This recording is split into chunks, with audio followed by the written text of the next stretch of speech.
Hello and welcome to a special edition of the Fox Football Podcast. We're recording this as well as not just the audio file, but the vision as well, which has made me wear a collared shirt today. It means there's a very special guest, a very, very special guest, not the usual T-shirt. This is about as formal as it gets. James Johnson, CEO of the FFA. How are you? I'm doing really well. Thanks, Adam, and very happy to be here with you. No worries. I had to I knew you'd come in a suit because you're a very important job. So, that's why I've dressed up. Mate, so much to talk about, so much to take in at the moment. You're new to the role, only months in. What have you taken in so far? What have you noticed about Australian football? So I've been in the job now for a month and a half, and the first 6 or 7 weeks it's really been about listening, Adam. It's been about listening to my staff within FFA. It's been about listening to the board that I report to. It's been listening to the stakeholders, the member federations, the clubs, both A-League and NPL, the players through the PFA, but also more broadly, it's been about listening to the football community, the players and the fans. And really what I've been trying to do is assess what the real challenges for the sport are. I've, of course, come in with my own ideas, but those ideas needed to be tested and developed based on what our football community are thinking. I think the main point, and I've stressed this before, but it really is about bringing the sport back together. I think it's no secret that the sport has been, for lack of a better word, at war the past 2 or 3 years, and certainly the feedback that I'm getting, the constant theme, is the need to really align stakeholders, align the community, so that we can move forward as a football community. Has it helped with the knowledge that you have? I mean, you once upon a time played up there in Queensland. We'll get to John Cosmina a bit later on. I can't wait for some stories in that regard.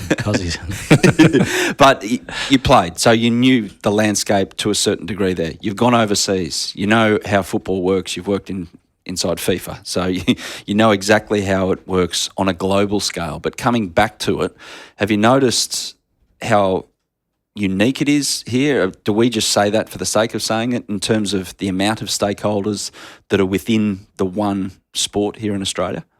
Yeah, I think it's. I think any football country that you work in, there are elements that are common amongst, say, the 211 football countries of the world, but there are also specific issues that relate to specific countries. I think with Australia, a lot of the stakeholder tension, so the tension between a club and a players' union, or the tension between a league and the federations, these are quite normal.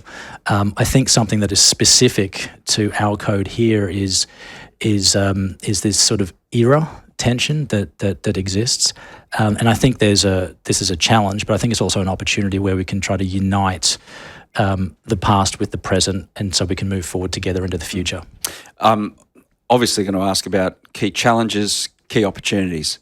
Glass half full kind of guy, so I'll ask about the opportunities first. Okay. What are the things that stand out to you about this game in Australia, which is a massive chance given the strength that lies within that particular aspect of football in Australia? I think one of the opportunities is really transforming the organisation into one that is local. So we're based locally, but one that can actually operate in a global system. So if we look at some of the top sporting organisations, the top football organisations around the world, whether it's Juventus, we were speaking about Juventus before we did the podcast, or you look at the Japanese Football Association, US Soccer, or UEFA, what they've managed to do, I think, over the past decade is really take advantage of this globalisation of the sport and position themselves as a global player. If we think about what that means in an Australian context, we have a long line of history. I think we need to remember who we are, what our purpose is, where we started as a football community, and where we started was two clubs playing against each other, I think in about 1880, and obviously the clubs had players and there were fans that watched a football match, and then it was from this match that the New South Wales Federation and the Football Victoria Federation and Queensland Federation and then obviously the Australian Federation, which is now FFA, grew out of. So to me, it's about reconnecting with those stakeholders, with the players, with the clubs, with our member federations, and with the broader football community, remembering who we are locally. I think this is important for us to start at this point. But then we need to remember that it's not 1880 anymore, it's 2020. And the landscape looks a lot different in 2020 than it did back then. In fact, it looks a lot different today than what it did 10 years ago. I think if you look at that global space, we're seeing, for example, more players move across borders every year. Internationally. But if you look at the trends in Australia, we're probably actually seeing a decline in the number of Australians that are moving across borders every year. If you look at the international transfer market, which is about upwards of $10 billion, we're generating less than 2 million of that. So I think the challenge, but also the opportunity, is how do we remember who we are locally, but how do we hardwire ourselves in and take advantages of this global football industry, which I don't think we've taken advantage of in the past. It sounds like the biggest challenge then in that respect is dealing with the romantic side of the game and the nature of just loving the game, as opposed to the hard, cold reality of, I don't know what you think, but it seems like football has never been more about money than ever before. So balancing those two and coming up with the right answer, is that your gig, or is it everyone collectively that has to get their head around the fact that how do we mix those two? Yeah, that's a loaded question. Yeah. I'll try and break it down. Big style. Look, the commercial side is certainly important. The more funding you have, the more we can invest in development, the more we can develop players and coaches, the better players we have, which ultimately improve our football products. I'm a big believer in putting football first and ensuring that our football products, whether it's our A-League or our FFA Cup, the NPL competition, or if we establish a new second tier level competition, really building these products and doing it in the right way. And I think if we can optimize our football products, I think the commercial revenues will come in. How do you do that now, though, in your role, given the fact that the A-League clubs and by proxy the W-League sides as well are going off in their own direction or in another direction? Or is it parallel to what you're trying to do? How do you sum that up? So this is also an immediate challenge. It's a focus of the organisation. The league is becoming what I would call unbundled from the federation, and this is quite a normal process. If you look at how leagues have developed all over the world, the Bundesliga or the J-League, for example, they've all started as effectively departments within the federation. And as they've grown, they've become less dependent on the federation. We're at that stage, and I see that as a good thing. I see it as a good thing because it means that we're becoming more sophisticated as a football nation. We're working through that process. So right now, the league is actually operating as its own business unit within FFA, and as the months go on, we'll be able to put a more concrete framework around that relationship. But I think where we've got to get to, the space we need to arrive at in the end is a relationship between the governing body and the league, where both businesses, if you like, both associations, both organisations understand that the way that each other grow will be if we can actually work together and are aligned. And that's why I mentioned the Bundesliga and the J-League, because the relationships with the federations are both very good.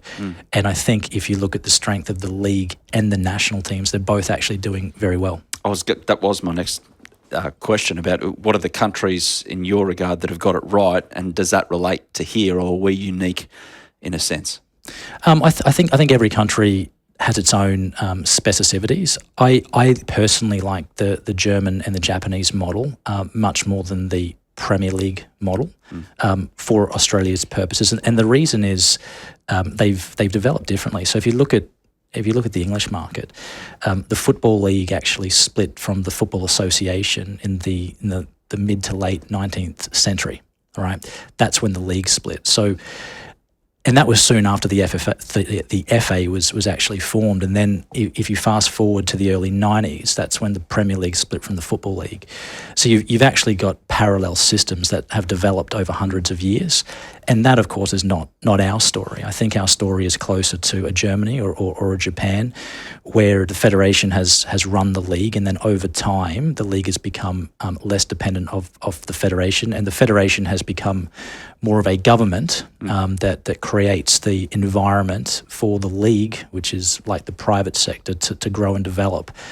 So for me, the German and the Japanese models are far more relevant based on where we are than, say, the Premier League model.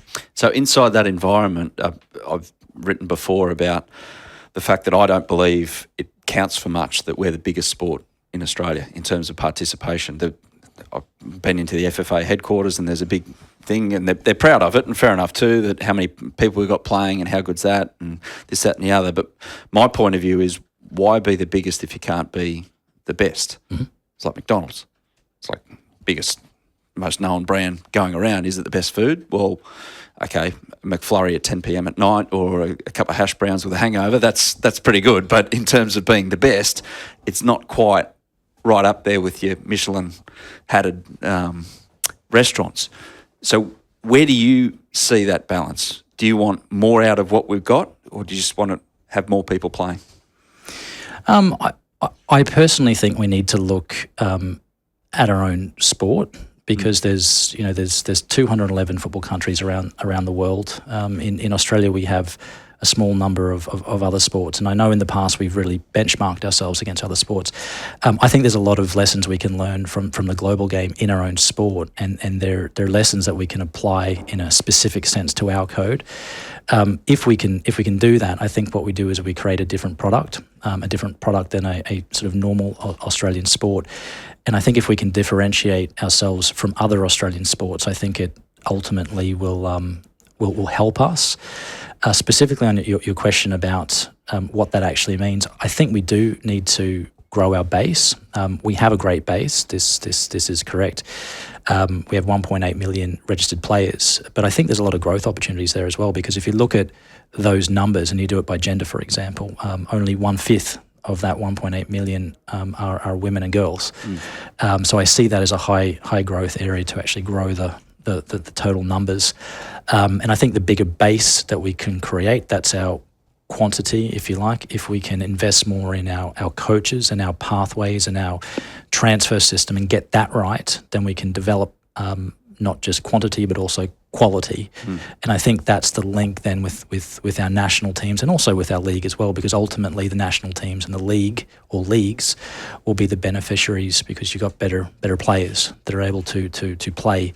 And then it goes back to the point I mentioned before. You have a better product, and a better product brings commercial revenues in, and that's the cycle. That's the cycle we want to create. Yeah, and those players become part of that 10 billion correct annual industry that you talked about. Correct. As well. So how do you connect or keep connected or strengthen the connectivity between those clubs who are developing players outside the A-League system and also the A-League clubs, W-League clubs as well?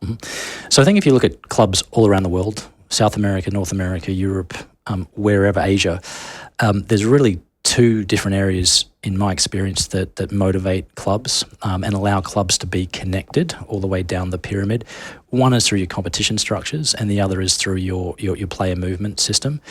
What I would like to see is a domestic transfer system that's put in place.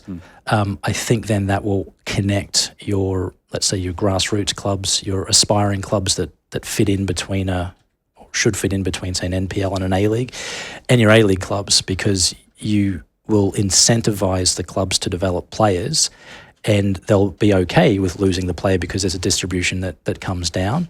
I think at the moment that doesn't exist in the way I think it should, and this creates tension, because clubs at the base of the pyramid will say, well, I don't like that the A-League clubs can take this player because I've spent X amount of years developing the player and now I've lost them, so why would I invest in the future? And I think this is a problem with the system.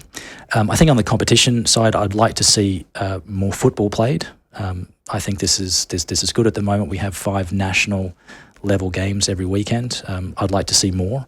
And that can be done in different competition structures, whether it's the FFA Cup, the NPL. We could look at maybe restructuring the final competitions, the last 32, for example, in these competitions, or could we create another competition where more football can be played? I think this helps connect those clubs from bottom to the top. Yeah, exactly. Another consideration is the amount of overseas players playing here as well. I read with interest what the J-League did in the past is in the last 6 months they've said, okay, you can have as many foreigners as you want. Only 5 can play on match day, whereas, say, Korea has still got the 3+1+1 rule. I think they've got other leagues have different ways of doing it. We've got a 5 foreigner rule at the moment, maybe a guest player on top of it. But matters like that, which directly affect the development and those down the pyramid as well, as opposed to the professional clubs running their own race wanting a different thing. How does that happen now, given the fact that they're off running their own competition, you're in charge of the FFA? Have you got remit to go in and chime in and say it, or is it at board level? It's all very confusing for a simple guy like me.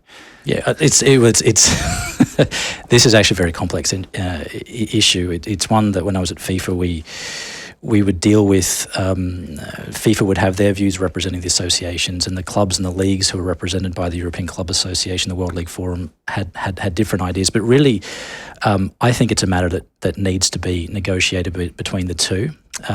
The league will have very specific roster rules, so the rules around what the Europeans would call squad size limits. They would have rules around how many foreign players they can have in their roster. But I think the FFA needs to be part of that discussion, because ultimately the transfer system, that includes the registration of players. And after all, when we talk about a squad, we're talking about how many and who you can register. I think it's a discussion the FFA need to be party to. And I think it's about finding a balance between the lifting of the quality of the competition, which is perfectly reasonable from a league standpoint, but also ensuring that we've got as many home-developed players, local players, Australian players, that can ultimately play for the national teams. I think it's about finding the right balance. At a place like FIFA, I wouldn't imagine your commercial department, and even though everything that we've read about FIFA that's happened over the last 10 years has too many worries about going to a sponsor and saying, do you want to come on board for our World Cup, for instance? It's a pretty good sell. FFA, how do you sell? How do you commercialise? How do you grow that particular pie, or bake it properly and make sure it tastes nice going forward in the next couple of years? Right. So I see the unbundling of the league as an opportunity for both the league and also the FFA. I think it gives the league a more specific focus on how to build the league product, and the opportunity for the FFA is to really build the brands, I think, of our national teams. At the moment, the Matildas and the Socceroos, their brands are good. They're strong. But how do we make those brands iconic? I think that's the challenge for us. I think we also need to look at how do we turn the big base that we have into revenues that can come in for potential partners, and that's probably more of a structural issue. The feedback that I've got from partners or potential partners is that they like the sound of the big base that we have, but it's hard to actually activate the brands on the ground because of all the different layers that we've got in our structures with the member feds and then down to the regional associations. So I think the challenge will be, how do we align FFA's commercial interest with the member federations and also the regional associations, so we can get a bigger pie that we can distribute back to everyone. I think this is the challenge and the opportunity. Your peace pie must be a good one. I don't know what, in terms of bringing everyone together to try and do that. That's a big... It's a big job. Call. Yes, yeah. Yes, it is. But I think we need to be ambitious, and we need to have the discussion at least, and we need to put facts and figures on the table. And I think that's the way we can shift the way we think about our commercial model. Does it happen much around the world? I keep on coming back to around the world, given your extensive knowledge about how different countries run their race. And I'm just trying to get a different perspective on it. So in Australia, we've got all these state federations, member federations. Is that a usual practice in other parts of the world, in developed football countries? In many of the Commonwealth countries it is. So if you look at India, or you look at Canada, or you look at England, for example, there's a national body, and then they do have counties or state federations that exist under it. If you look at the 211 countries around the world, though, usually you have clubs that are members of your association, not your state federation. So it is unique. It's not the only country around the world that has this structure. But again, I think there's probably lessons that we can learn from these countries in terms of how they've dealt with these different layers and how they've been able to allow their partners to activate their brands despite the layers. What's your mandate from the board? And I say that, like, have you got total control to do what you want with reference to going back to the board and being beholden to their overall structure and their overall principles about what they want from the game? Or are you having, how does it work? Like each month you have to go and report to them and say, this is what I want to do, can I do it? Or have you pretty much got a bit more of a free rein than that? No, the relationship with the board is very good. So I report to the board in regular contact with our chair, and we're holding regular board meetings, so about every 6 weeks at the moment. Relationship's very good. What we're discussing as an organisation is really starting with what I said at the very start of this podcast, which is the purpose. Why do we exist? Who are we? And then what is our vision for the organisation, and what are our values? This is where we are at the moment. And just to give you some insight into where these discussions are, is we're talking about unity. We're talking about the FFA being a connector of football institutions, of players, of community, commercial partners, government. That's what we see as our role. We're also talking about the FFA being a football-centric organisation. So how do we bring football back into the centre of every discussion we have? How do we ensure that we're acting in the interest of the game and not, say, just looking at the political and commercial aspects? This is the second point. And the third thing we're talking about is this local but global theme. How do we transform the organisation from one that is acting local and has acted local to one that can engage and be hardwired into the global football system? So that's where we are at the moment. Where we're going to move into in the coming weeks and months is starting to discuss under the umbrella of that purpose, vision, and values, what our priorities are as an organisation. But then we need to go out to our stakeholders and our football community and talk about what are the priorities for the game. And I think where we'll end up is we're going to end up with a strategy for the organisation. But what I hope to be able to do is agree with our stakeholders a whole of game manifesto where the different parts of the game understand what the game's priorities are and who is best positioned to actually deliver them. What's your time frame on that? Because everyone wants everything yesterday in football in Australia. Don't know if you've noticed. Well, I would say within the next 6 months, I'd like to have some runs on the board in that space. Yeah, it's not easy, is it? Because to enact change in something like a football organisation, which is so broad, can't be easy. But I mean, you've seen it at FIFA as well. I mean, is it more complex in Australian football as opposed to the governing body of football, full stop? You mean FIFA? Yeah. It's different. When I started at FIFA, it was just before the big blow up in 2016. I'd been there for about a year. When the new president came into the organisation, Gianni Infantino, he identified very early that one of the key challenges for the organisation was its lack of engagement with the professional game. So he set up the professional football department, and I was lucky enough to lead that. And it was a very complex situation because you had the European clubs at the time who were talking about breaking away from the system. And when FIFA was weak, those discussions nearly materialised. You had the leagues that were getting organised and wanted to take on more regulatory control than what they had in the past. And you had the players who at the time filed a complaint at the European Commission for the transfer system. I think what FIFA did well, I think what we did well when I was there was we really put in place a very robust and fair stakeholder management process where we brought the leagues, clubs and players into the system and allowed the participation of decision-making in a meaningful way through creating different structures. We created what was called the Football Stakeholders Committee.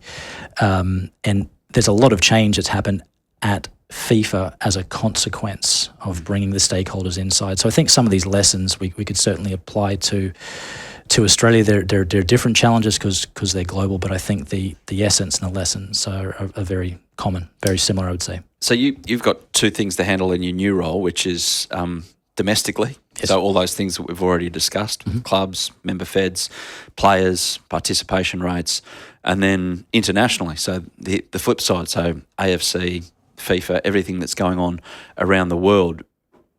Is that a time constraint on what you need to do domestically, or is it something that's easily manageable? No, I think it's manageable. I think any of the top associations around the world now have the same challenge. I think what we need to do is for me is we have to focus on getting the domestic game right, but not obviously disconnecting from the international element, and that can be solved by having, someone who's focused on the international relations. Our chairman Chris Niku is on the AFC executive committee, so a lot of his time will be spent with the AFC. So I don't think it's a zero-sum game, but I think we do need to get both right if we're going to be, I think, a top football association globally. Yeah, because is that one challenge as well that we don't understand, is that if AFC wants something done, you guys have to go off to Kuala Lumpur to kind of meet with them. It takes you away from here. That's one thing I kind of see, like in the old administration, David Gallop, he was always having to go to Kuala Lumpur. There was one instance a couple of weeks ago when they changed the Champions League draw and Greg O'Rourke all of a sudden had to fly over there. Like, if he didn't go over there, we wouldn't have got what we wanted with the draw, but that takes him away from the day-to-day running of the A-League. So that can't be a great thing for the A-League, but on the flip side, you've got to look after that particular area as well. You can't be in two places at once. I think you're right, but because of the structure of the sport, there are a lot of decisions that happen at a regional, at the AFC, or a international at FIFA level that will impact the domestic game. I'll give you one example. We talk about not having as many players playing in the Premier League today as what we did 10, 15 years ago. I mean, this is a fact. But one major change to the FIFA transfer rules was in 2003 or 2004, where there was a ban that was put in place on the movement of players until the players turned 18. And in my view, that is actually one of the core reasons why we don't have as many players playing overseas at the moment, because the reality is players have to wait until they're 18 to move internationally. And players are more expensive when they get to 19, 20 years old. They're not put into the top European clubs who have the top training academies. So they probably lose those key areas of development. So I think if we're not at the table, and it's not just about being at the table, it's being able to drive the conversation. If we're not doing that, we may have decisions that ultimately have a negative impact on our domestic game anyway. And that coincided, just from a personal perspective, looking at it, with the blow-up of the old Soccer Australia, NSL, A-League. Wasn't much attention paid to youth development in those times from the A-League clubs, and then we get what we get a bit later on. A couple of your favourites. So you played, you've stopped playing, you're not going to play on the weekend, you got no time? No, I always have time to play football. I haven't played since I got back to Sydney, but I did play when I was in the UK and in Switzerland, probably once a month. It's just pick-up level. So no ALs on the weekends here, where you have to, every third week or fourth week, you're on beers and you have to bring them along? Not at this stage. Not at this stage, fair enough. Who are your favourite players and teams? Are you allowed to have that within FIFA and now with the FFA? You're going to get accused of heinous bias if you name an A-League club here. No, I think I have to be honest. I'm a football fan as well, so absolutely. Yeah. I grew up playing in the late 80s and the 90s, and I was never a great player, but I was a player that players liked to have in the team because I'd do a lot of running and I'd try to make others the water play carrier. Better. Were you the water carrier? Well, it's funny you say that because one of the players who I admired was Didier Deschamps, actually. I liked Carlos Dunga, so I liked those players that really could connect the team. They weren't the best player in the team. I think they were more than the water carrier. They were. But I think you could notice the players when they weren't on the pitch, and that's probably the kind of player I looked up to. At a local level, those players were players like Gary Phillips or David Clarkson. They're the kind of players that I really admired. Two blokes who could still play as well, I reckon. Yes. Gary Phillips looks like, when he takes his shirt off, he looks like Ned Flanders. Yes. And Dave Clarkson is still, he could run a marathon a day. John Cosmina was a former coach as well. Yes. Hey? Yes. Caught up with Cosy since you've been back yet? I haven't caught up with him since I've been back. I haven't caught up with him for many years, but he was, when I was going through the Queensland Academy of Sport, who was the youth team of the Brisbane Strikers when he was there. He did invite me to train with the Strikers as a youth team player for a couple of years. So I know Cosy. He never gave me a minute on the pitch, but that's a conversation for another day. Oh, great. I'm going to remind Cosy of that. Yeah, me too. He's come back to bite him. But your favourite teams, your favourite moments as well with football, what stands out in that regard? And what are the things that really grab you in terms of what makes you love football? So there's not really any specific event, but it's rather a period.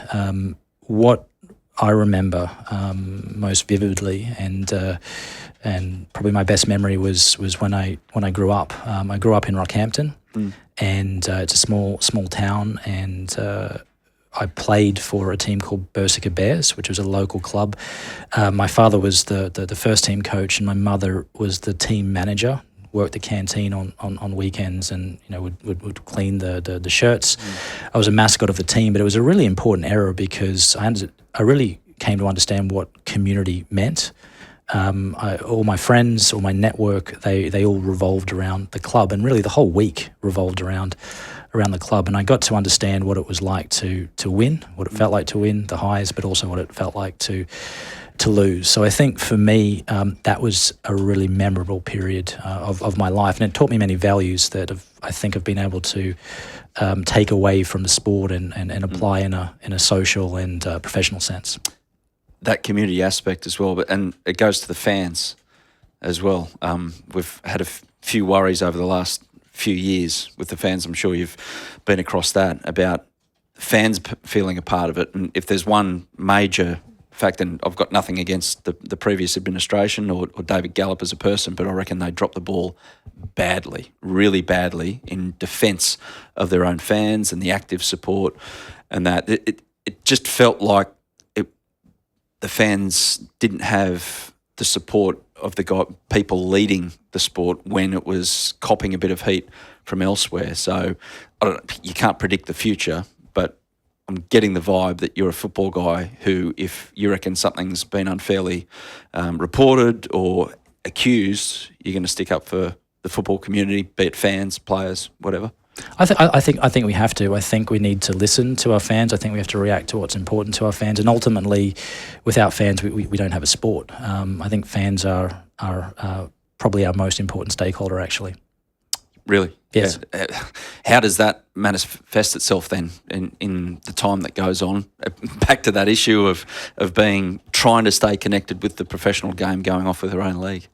I think I'd like to create some forums in the future where we're able to speak directly to the fans and really ask them what they like and what they don't like, where we can do better, where we're doing well.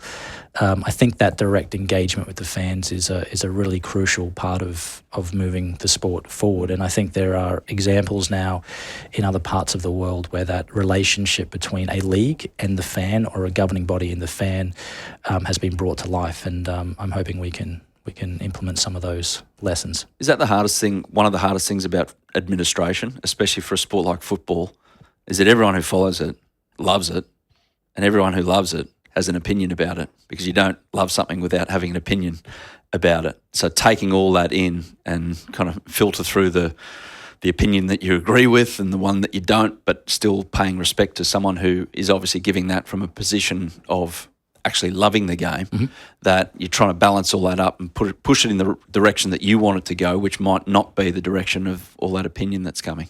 Yeah, I think this is common. It was common when I was at FIFA at AFC. It was common when I was at Manchester City as well. the reality is of the sport is it is a game of opinions. It's a game of interests. You've got people that will look at the same issue from different angles.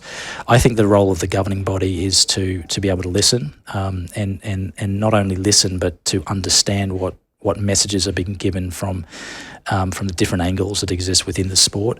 I think the other thing that needs to be done is that the governing body needs to build trust with its stakeholders, with its partners, with the football community, because when it does come to a decision, you need to be able to articulate why the decision has been made. And sometimes it will go against sectional interest groups. But I think if we can articulate why the decision is taken and why it's actually in the best of the game's interest, and generally those specific interests, they might not like the decision, but they'll understand why it's been taken. And I think that's something we need to do better in the future. Yeah, I mean, I've seen that you've advertised for a director of communications and also another role as well. So you're trying to get the right people around you to help you with all of this. That's right. So we're advertising for a head of communications. I think this is key, that building that consistent narrative in the community. I think this is something we need urgently. We're recruiting for a general manager of member federation relations so that we can have better alignment with the member federations for reasons we've discussed in this podcast. And we're also looking for a GM of national teams, which will effectively oversee our high performance and national team programs. There you go. They're on seek.com.au. Also, no, they're on the website, I think. On the website. James, thanks so much for giving us an idea about what's going on in your world at the moment. It's a very busy time, and I know you can't give too many answers because you're out there mainly listening still, but everything's been put in place. And as you say, within the next 6 months, we'll have a much clearer idea about where you want to push the sport. And I say this to all my guests, but I really, really mean it this time. Best of luck. Thanks, Adam. I appreciate it. It's great to be here. Cheers. Bye-bye.